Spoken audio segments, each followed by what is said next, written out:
우리 옆 사람에게 또 가장 안에 옆 사람에게 우리 주님의 사랑으로 축복합니다 라고 고백해 보겠습니다. 주님의 사랑으로 축복합니다. 오늘도 주의 이름으로 모이는 모든 곳에 하나님의 은혜가 충만케 되기를 주님의 이름으로 축복합니다. 이 본당에서 드리는 모든 분들의 심령 속에도 또 실시간으로 가정에서 정한 마음을 가지고 드리고 있는 모든 우리 성도들에게도 동일한 하나님의 은혜가 차고 넘치고 말로 할 수 없는 하나님의 평강이 이루어져 나가는 귀한 예배와 또 성도들의 가정과 삶이 되어지기를 다시 한번 주님의 이름으로 축복을 드립니다. 오늘 본문을 통해서 위기 속에 빛나는 인생 혹은 사람이라고 하는 제목으로 잠시 은혜의 말씀을 나누고자 합니다.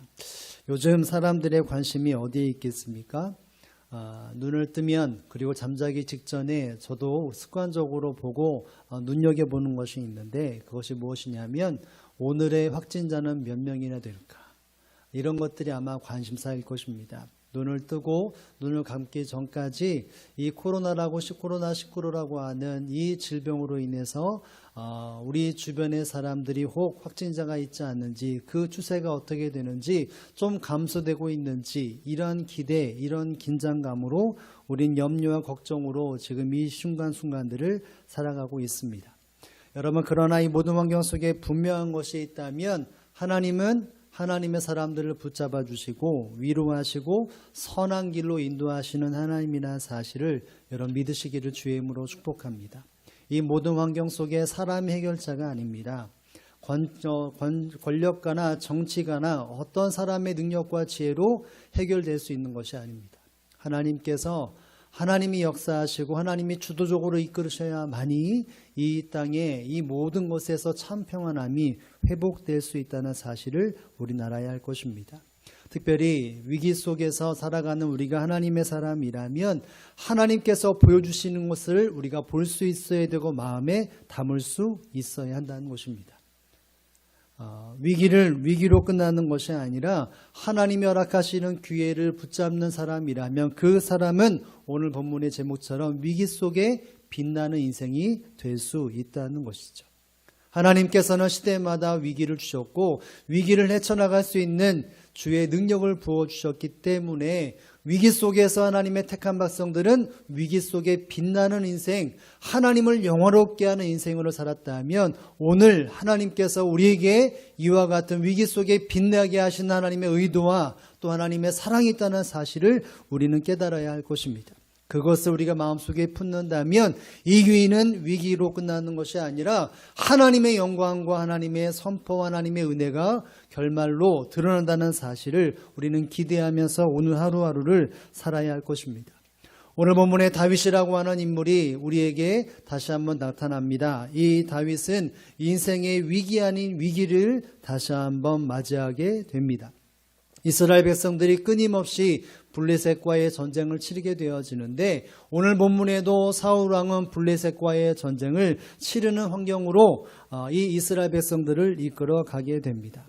특별히 사울 왕은 이 블레셋과의 전쟁을 빌미로 해서 그의 사랑하는 딸 미갈이라고 하는 딸의 남편, 다시 말한다면 사울의 사위를 간택하고자 하는 마음을 품게 됩니다.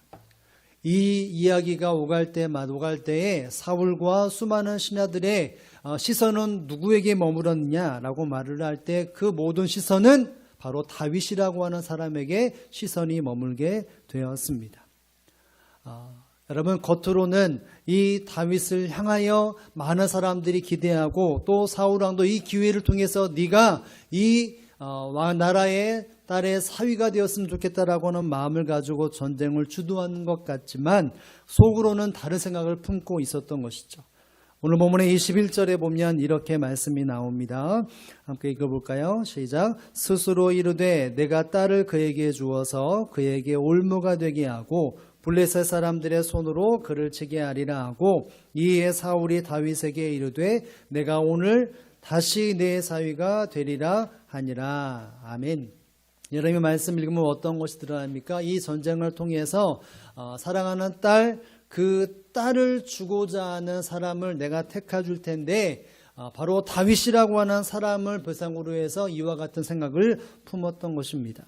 그래서 밑에 보면 다윗에게 이르되 내가 오늘 다시 내 사위가 되리라, 내가 내 사위가 되리라 라고 하는 이야기를 하게 되는 것이죠. 원래 이 미갈이라고 하는 딸, 앞서 있는 딸을 보내주려고 했는데 그것이 되지 않았기에 이 사울은 이 전쟁을 통해서 미갈을 이 다윗에게 주려고 했던 것이죠. 겉으로는 이 전쟁에 나가서 승리하면 사위가 될 수 있다라고 하는 타이틀을 걸어 놓았지만, 읽어봤던 것처럼 이 이야기와 이 모든 계획 속에 숨겨진 뜻이 있다면 어떤 것이겠습니까? 그에게 올무가 되게 하고 블레셋 사람들의 손으로 그를 치게 하기 위함이다.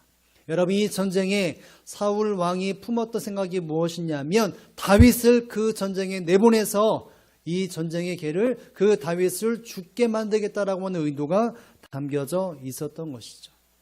이것을 숨겨둔 채 사울은 다윗에게 이야기를 하고 뿐만 아니라 사울과 함께하는 신하들에게 계속해서 부추기게 됩니다.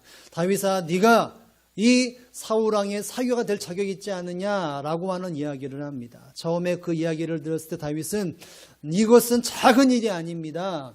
나는 천하입니다. 나의 가족도 그렇습니다. 내가 어떻게 그 자리에 갈 수 있습니까? 라고 하는 거부를 하게 됩니다.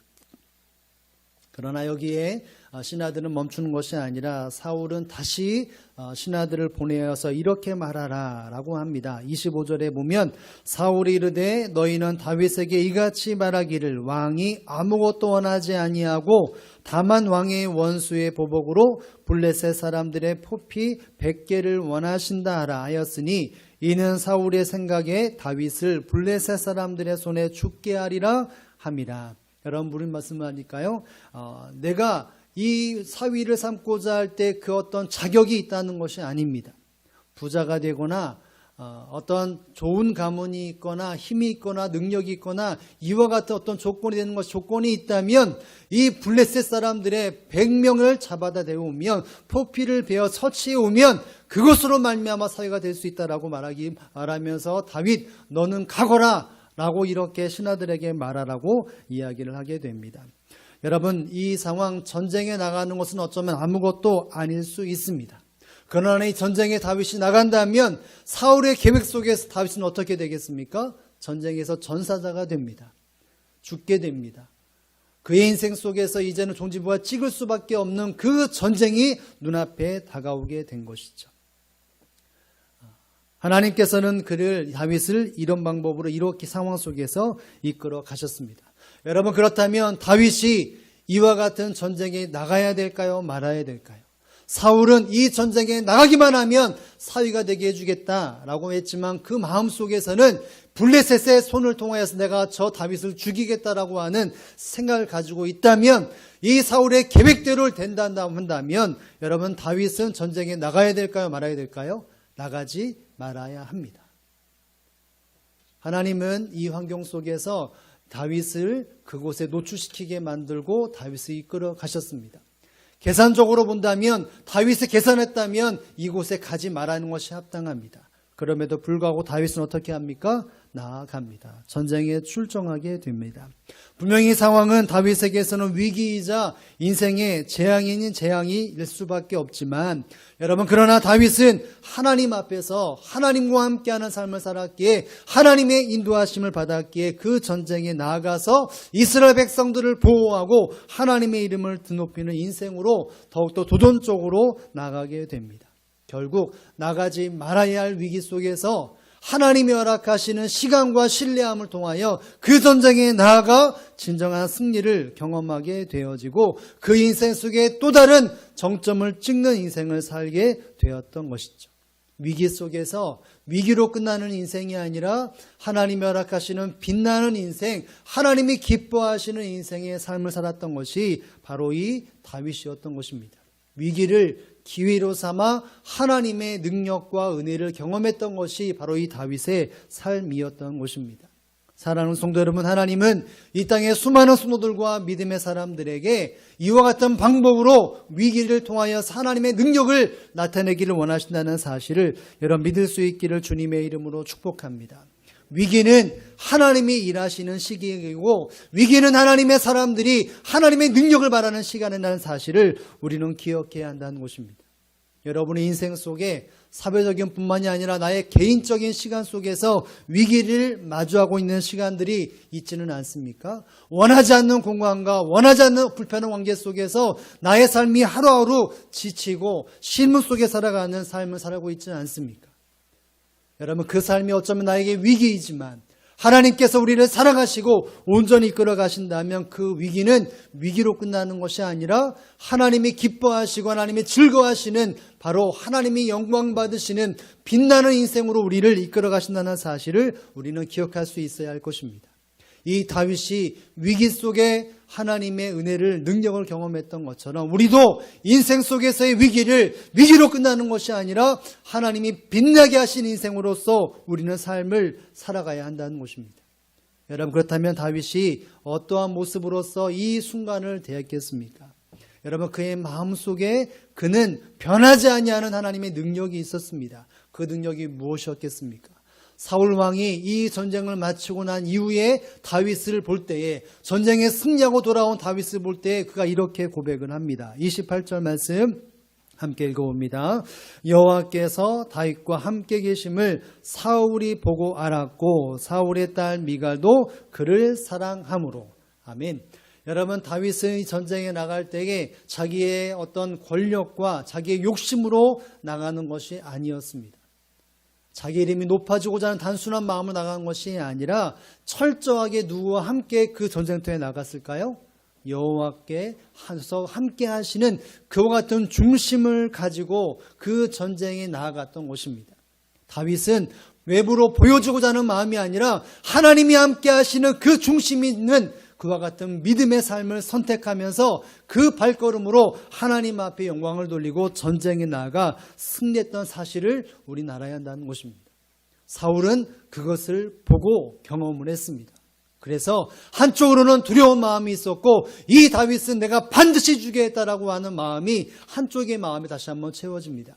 우리가 읽지 않았지만 19장 사무엘상 19장 맨 위에 보면 사울이 다윗을 죽이려 하다 이런 말이 있습니다. 다윗은 하나님과 함께하는 능력의 삶을 살았고 그것을 보게 되어지는 사울은 두려운 마음도 있었고 그것을 너무나 강력하게 보았기 때문에 내가 저 다윗을 없애지 않으면 안 되겠다라고 하는 마음을 품게 되었던 것이죠. 계속해서 위기가 다윗에게 불어닥치는 인생이 그에게 펼쳐졌던 것입니다. 그러나 다윗은 그 이후에 어떠한 순간도 불고 떠는 인생을 살지 않았습니다. 흔들리지 않았습니다. 어떻게 그런 삶을 살았습니까? 위기 속에서 하나님과 함께하는 빛나는 인생을 살았기 때문이라는 사실을 여러분 믿을 수 있기를 주님의 이름으로 축복합니다. 다윗이 이 블레셋 전쟁 속에 승리할 수 있었던 것은 여호와께서 그와 함께 하셨기 때문에 다윗이 승리할 수 있었고, 여러분 무엇보다 사울의 계획 속에 있었다면 이 다윗은 죽음을 맞이해야 되는데 죽지 않았던 것 이유가 무엇입니까? 다윗에게 하나님께서 함께 하셨기 때문입니다.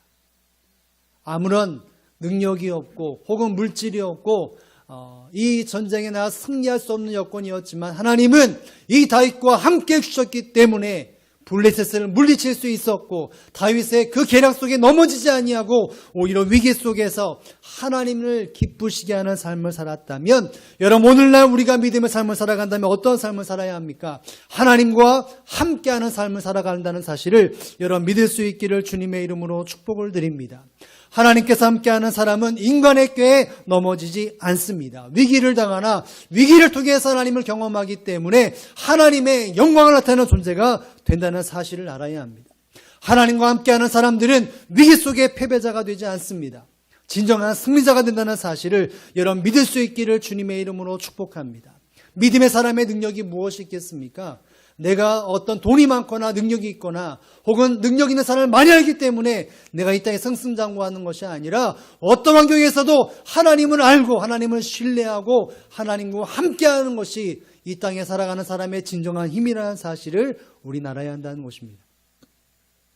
여러분 사사 중에 우리가 잘 알고 있는 삼손이라고 하는 사람이 있지 않습니까? 이 삼손은 능력의 사람이었습니다. 나귀 턱뼈로 대적 1000명을 한순간에 죽이는 능력을 발하였습니다. 그리고 사자를 염소 새끼 찢듯이 죽이는 능력자였습니다. 이것저것 수많은 사람들에게 능력자라고 불릴 만한 수많은 업적을 세웠던 사람이 하나님께 들림받아 쓰임받던 사람이 바로 이 삼손이라고 하는 사람이었는데요. 근데 이 사람이 한순간에 힘이 빠져서 블레셋 사람들에게 붙잡혀 눈에 뽑힘을 당하고 옥에서 맷돌을 돌리는 신세로 철학하게 되었습니다. 여러분, 왜 능력자, 누구도 범접할 수 없는 삼손이었는데 왜 한순간에 블레셋 사람들의 놀이가 되어집니까? 사사기 16장 20절 하반절에 보면 이런 말씀이 있습니다. 여호와께서 이미 자기를 떠나신 줄을 깨닫지 못하였더라. 이 말로 기점을 해서 삼손은 곤두박치는 인생을 살고 말았습니다. 하나님과 함께 했을 때는 그 어떤 대적도 두려워 떨 수밖에 없었지만 하나님의 영이 떠나고 난 이 삼손은 작은 것에 쉽게 넘어지고 대적들의 놀이감개가 될 수밖에 없었던 것이죠. 삼손의 힘은 하나님과 함께함이었습니다. 하나님이 그의 눈과 그의 마음과 그의 손을, 그의 능력을 붙잡아 주셨기 때문에 하나님이 그를 높여주시는 인생을 삶을 살았던 것이죠. 그러나 떠났을 때는 아무것도 아닌 인생이 되고 말았던 것을 우리는 봐야 합니다. 여러분, 요셉이라고 하는 사람도 어떤 사람입니까? 형통한 삶을 살았습니다. 가는 모든 곳에서 인정을 받았고 퇴락하는 인생, 침몰하는 인생이 아니라 점점 정점을 향해 나아가는 온전한 삶을 살았습니다. 그가 이렇게 삶을 살았던 비결이 무엇입니까? 보디반 장군의 입술을 통해서 우리는 이런 고백을 들을 수 있습니다. 창세기 39장 3절에 보면 그의 주인이 여호와께서 그와 함께 하심을 보며 또 여호와께서 그의 범사에 형통해 하심을 보았더라 라고 말을 합니다. 할렐루야. 보디발 장군이 한낱 종에 불과한 이 요셉을 보면서 하나님이라고 하는 신적 존재가 이 요셉과 함께한다는 사실을 그가 보고 그가 인도하는 대로 그가 형통하는 것을 그는 보게 되어지고 그래서 종의 신분에서 가정의 총 맡은 집사로서의 직분을 주고 점점 승승장구하는 가도의 달기를 달려갔던 것입니다.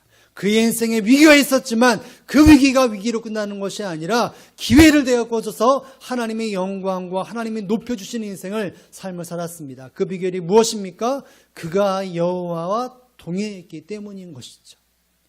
요셉이 한 가정을 일으키고 민족을 일으켰던 이유는 바로 이와 같이 요셉이 하나님과 함께하는 삶을 살았기 때문이라는 사실을 우리는 기억할 수 있어야 할 것입니다. 사랑하는 성도 여러분, 하나님은 이 땅에 우리 인생을 책임져 주시는 유일하신 하나님이라는 사실 여러분 믿으시기를 주의 이름으로 축복합니다. 이 땅에 그 어떤 사람도 우리 인생을 책임져 주지 않습니다. 위로해 줄 수 있고 한순간에 능력을 부어줄 수 있지만 우리 인생을 전적으로 책임져 주지 않습니다. 우리 인생을 책임져 주시는 분은 바로 여호와 하나님이라는 사실 여러분 믿으시기를 주의 이름으로 축복합니다. 우리가 그것을 한다면 우린 하나님과 함께하는 능력의 삶을 내가 피를 깎는 모든 고통을 감수하면서도 우린 하나님과 함께하는 삶을 살아야 할 것입니다. 위기 속에 우리가 살아가고 있습니다. 어려움 속에 살아가고 있습니다. 혼란 속에 살아가고 있습니다. 이 위기에서 우리가 벗어날 수 있는 것은 바로 하나님을 신뢰하고 하나님과 함께하는 것 이것밖에 없다는 사실을 우리 알아야 한다는 것이죠. 내가 지금 처해 있는 상황 속에서 내가 하나님과 동행하고 있는가? 나의 가정에서, 나의 직장에서, 내가 있는 곳에서 내가 하나님과 동행하고 있는가? 하나님을 신뢰하며 내가 살아가고 있는가? 우리는 순간순간 점검해 볼 수 있어야 한다는 것이죠. 머리가 팽팽 돌아가서 이 순간 내가 어떤 판단을 하면 어떻게 될 것이다라고 하는 세상적인 계산법이 아니라 하나님과 함께하면 하나님은 어떻게 인도하시는지를 우리가 분별하며 살아간다면 위기는 위기로 끝나지 않는다는 사실을 여러분 믿을 수 있기를 바랍니다. 하나님을 신뢰하시기를 바랍니다. 하나님을 사랑하시길 바랍니다. 하나님과 함께하는 삶을 포기하지 아니하고 그 하나님을 끝까지 부여잡아 주의 능력이 내 삶의 능력이 되어져 주님이 높여주시는 인생을 살아가는 저와 여러분의 삶이 되어지기를 주님의 이름으로 축복을 드립니다. 하나님은 다윗을 단순하게 전쟁의 승리자로 또는 사울왕의 높은 권위 있는 사위로서의 그 자리로 끝나게 하지 않으셨다는 사실을 우리는 알아야 합니다. 오늘 우리 어떤 마지막 30절의 말씀에 보면 이런 말씀이 있습니다. 함께 읽어볼까요? 시작. 블레셋 사람들의 방백들이 싸우러 나오면 그들이 나올 때마다 다윗의 사울의 모든 신하보다 더 지혜롭게 행하며 이에 그 이름이 심히 귀하게 되니라. 아멘. 계속해서 전쟁이 이루어지게 됩니다. 그러나 그 전쟁 속에서 이 다윗은 승리하게 될 뿐만이 아니라 모든 이스라엘 백성들에게 그 이름이 심히 귀하게 되는 일들을 경험하게 됩니다. 위기 속에서 수많은 장군들이 있지 않았겠습니까? 전쟁 속에서. 그 전쟁 속에서 유일하게 많은 사람들에게 귀히 여김받는 한 인물이 바로 이 다윗이었다라고 말을 하고 있는 것이죠. 여러분, 이름이 심히 귀하게 떴다는 말은 것은 이스라엘 백성들이 널리 이 다윗이라고 하는 사람의 이름을 알았다라고 하는 의미가 되는 것이죠. 한마디로 말한다면 다윗의 이름이 이스라엘 모든 백성들에게 들려지고 그 이름이 높아졌다는 것입니다. 여러분, 어떻게 높아졌겠습니까? 하나님과 함께했고 하나님을 신뢰하고 하나님과 동행했고 하나님의 마음과 뜻을 가지고 삶을 살았기 때문에, 인간적인 계산이 아니라 하나님을 신뢰하고 동행했기 때문에 하나님을 그를 이스라엘 모든 백성들에게 심히 존귀한 이름으로 높여주셨다는 사실을 우리는 말씀을 통해서 깨달을 수 있어야 한다는 것입니다. 위기 속에 하나님의 뜻을 분별해야 합니다. 그리고 그것이 혹 불 속으로 달려가는 길이라고 할지라도 하나님의 마음이고 뜻이고 사랑이라면 우리는 그곳에 순종하며 삶을 살아가야 합니다. 그러면 어느 순간 우리를 손가락질을 하고 성도들을 비방하는 손가락질이 이제는 칭찬하는 손길이 되어지고, 욕하는 입술이 바로 하나님을 영화롭게 하며 칭찬하는 입술이라는 사실을 여러분 깨달을 수 있기를 주님의 이름으로 축복을 드립니다. 여러분, 하나님께 인정받으면 사람들에게 인정받게 되어 있습니다. 하나님이 귀히 여기시는 삶을 살아간다면 수많은 사람들에게 인정받는 삶을 살아갈 수 있다는 사실을 우리는 깨달아야 한다는 것이죠. 사람들에게 귀하게 여김받을 수 있습니다. 그러나 하나님 앞에 귀하게 받지 않는다면 한순간에 몰락할 수밖에 없고 비방을 받을 수밖에 없다는 것입니다. 하나님께서 다윗을 이렇게 이끌어 가셨다면 여러분, 다윗은 스스로 자기의 이름을 높이려고 애를 썼던 사람이 아니라는 사실을 알아야 합니다. 사울왕은 전쟁에 나가 승리하면 자기의 이름을 드높이고자 하는 마음이 너무나 많았습니다. 자기의 이름을 새기는 비를 새기거나 자기의 업적을 많은 사람들에 들추어 보이고자 하는 것이 이 사울왕의 마음이었습니다. 여러분, 그래서 결과가 어떻게 됐습니까? 사울의 이름이 높아지는 것이 아니었던 것이죠. 오히려 하나님께 내어 맡기고 묵묵히 자리에서 하나님을 신뢰하며 순종하며 살았던 이 다윗은 하나님이 그 이름을 높여주셨던 삶을 살았다는 사실을 여러분 믿을 수 있기를 주님의 이름으로 축복을 드립니다. 여러분, 우리는 하나님의 택한 백성들입니다. 다시 말한다면 온 열방의 이름 높임 받으시는 하나님께서 우리를 하나님의 자녀로서 이 땅의 모든 사람들의 칭찬받게 하시는 하나님의 사람으로 인도하신다는 사실을 우리는 믿을 수 있어야 한다는 것이죠. 여러분이 어떻게 이 난과 속에서, 위기 속에서 여러분의 이름을 높이는 인생을 살 수 있겠습니까? 내가 지혜롭게 하고 사람들에게 선한 영을 끼쳐서 여러분 하나님께서 이끌어 가신 대로 순종하기만 한다면 하나님이 여러분의 이름을 높이 하신다는 사실을 여러분 믿을 수 있기를 주님의 이름으로 축복을 드립니다. 위기 속에서 하나님의 마음과 하나님의 사랑과 하나님의 뜻을 분별할 수 있어야만이 이와 같은 삶을 살아갈 수 있다는 것입니다. 여러분, 위기 속에 있습니까? 이 위기 속에서 나의 생각과 나의 판단이 중요하지 않습니다. 나의 계산이 중요하지 않습니다. 하나님이 나에게 주시는 마음이 무엇이고 하나님의 뜻이 무엇이고 하나님의 사랑이 무엇인지를 우리가 분별할 수 있어야만이 이 땅에 하나님이 귀히 여기시는 삶을 살아갈 수 있다는 사실을 여러분 깨달을 수 있기를 주님의 이름으로 축복합니다. 이 시대 속에 우리가 분별해야 한다는 것이죠. 하나님이 우리의 이름을 드높이고자 하는 계획을 가신다면 우리는 그 하나님 앞에 그것이 목적이 아니라 하나님을 신뢰하는 목적을 가지고 살아가는 그 삶의 모든 것에 애를 쓴다면 하나님은 그렇게 인도하신다는 사실을 우리는 깨달아야 할 줄로 믿으시기를 주의 이름으로 축복합니다. 내가 높아지는 인생이 아니라 하나님이 높여주시는 인생, 어느 곳에든지 하나님과 동행하고 하나님의 마음을 품는 저와 여러분의 삶이 되어지기를 주님의 이름으로 축복을 드립니다. 요즘 어느 시간보다 목사님들과 전화하거나 또 목사님과 대화하는 시간들이 많은 시간을 보내고 있습니다. 지난주도 그랬고 이번 주도 그랬고 시찰에 있던 어떤 목사님이나 또 아는 목사님들이 전화 와서 이런 이야기를 합니다. 대형교회는 어떻게 준비하고 있습니까? 어떻게 하고 있습니까? 라고 이야기를 할 때 저희 교회는 이렇게 하고 있습니다. 라는 이야기를 주고받습니다. 위기 속에서 교회가 어떻게 나아가야 되고 어떤 지혜로 나가야 할지에 대해서 이야기를 나누었던 것이죠.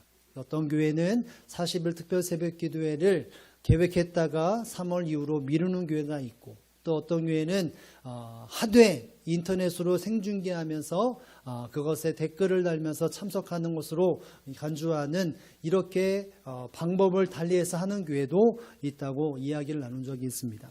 그런 어떤 교회 주일날 다 끝나고 이제 점검차 전화를 통화를 할 때에 어떤 목사님과 이런 이야기를 나눴습니다. 예배를 다 마쳤는데 주민센터의 직원이 찾아왔었다가 와서 사진을 찍고 한마디 하고 갔다. 이런 이야기를 목사님이 들었다고 합니다. 사모님을 통해서.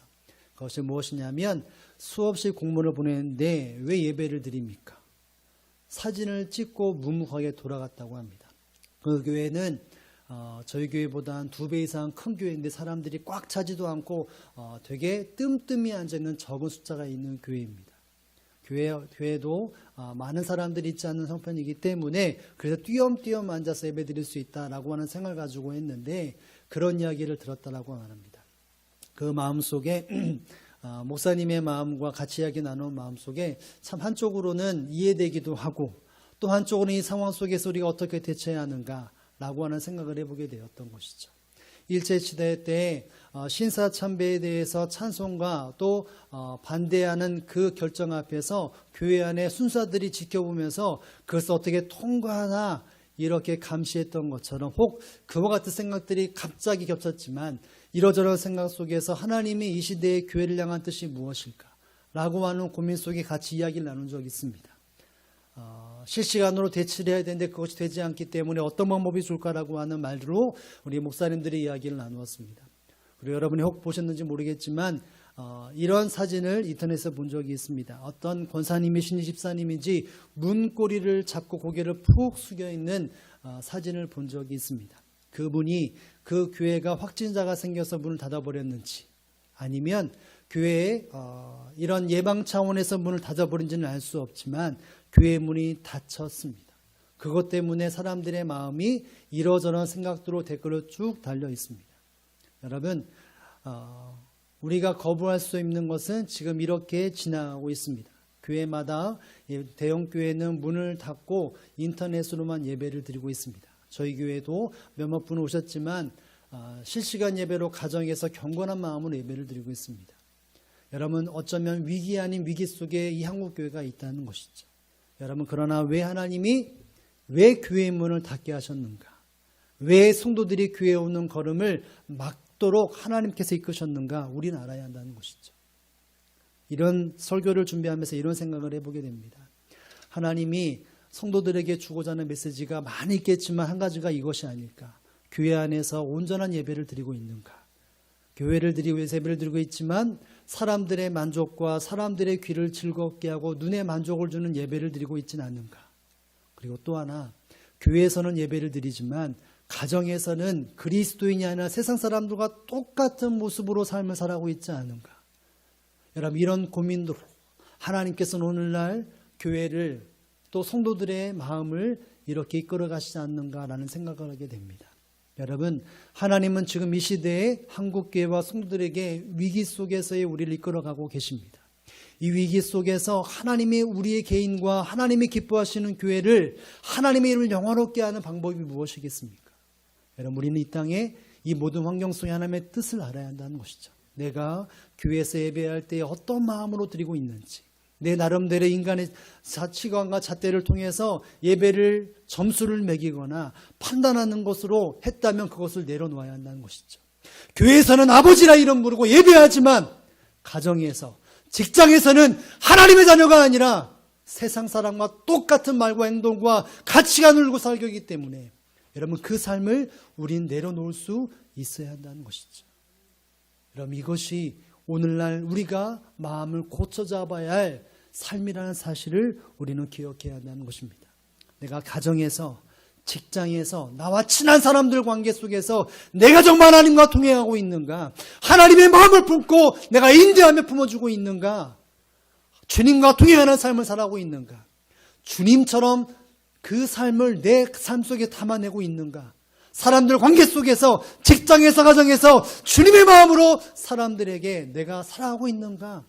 가정에서의 예배소의 삶, 예배자의 삶, 공동체에서뿐만 아니라 내 일상에서의 예배자의 삶을 살아가고 있는가? 우리는 점검해 볼 수 있어야 한다는 것이죠. 그 삶이 회복되어야 한다는 사실을 여러분 믿을 수 있기를 주님의 이름으로 축복합니다. 하나님과 동행하고 하나님의 능력을 바라 살아간다면 오늘날 수많은 사람들이 기독교에 대해서 비판하고 있지 않습니까? 기독교가 실천하는 것이 무엇이냐? 라고 손가락질할 때에 우리가 할 수 있는 것이 무엇이냐면 하나님께서 높여주시는 것을 기대하면서 우리는 하나님 앞에 기도하는 것입니다. 우리를 저주하고 우리를 비방하는 사람들을 위해 기도해야 한다는 것입니다. 한국교회가 이렇다고 말할 때 그래도 우리는 당신을 위해서 기도합니다. 나를 위해서 기도합니다. 환우들을 위해서 기도합니다. 하나님 앞에 몸부림칩니다. 기도 소리가 멈추면 누가 더 큰 재앙에 치닫겠습니까? 이런 마음을 가지고 우리는 시대 속에서 하나님의 이름을 부르며 하나님 앞에 경건한 삶으로 우리의 삶을 물들어갈 수 있기를 주님의 이름으로 축복합니다. 이와 같은 삶을 산다면 하나님은 여러분의 이름을 높여주실 것입니다. 결국 여러분의 이름을 높인다는 것은 하나님의 광이 드러나고 하나님이 영화롭게 나는 사실을 우리 알아야 한다는 것이죠. 오늘 이와 같은 마음을 우리가 마음을 품고 이 말씀을 들으면서 나의 삶 속에 하나님과 함께하지 못했던 삶을 다 내려놓고 위기 속에 하나님의 마음을 품으며 힘들고 괴로울 속에 하나님을 신뢰하고 묵묵히 그 삶을 포기하지 않고 살아간다면 하나님은 여러분에게 승리를 주실 것입니다. 아멘. 위기 속에서 하나님 여러분의 생명을 건져주실 뿐만이 아니라 여러분의 이름을 영원롭게 하실 것을 여러분 믿으시기를 바랍니다. 결국 그 모든 삶이 내 이름 높아지는 것으로 끝나는 것이 아니라 하나님의 시대에 어떤 하나님인 것을 저 여러분의 삶을 통하여 입술을 통해 드러낸다는 사실 여러분 깨달으셔서 오늘 이 시대에 저와 여러분의 마음속에 하나님의 거룩한 동행으로서의 삶을 물들여 하나님의 이름이 영화롭게 되어지는 데 쓰임받는 저와 여러분의 삶이 되어지기를 주님의 이름으로 축복을 드립니다.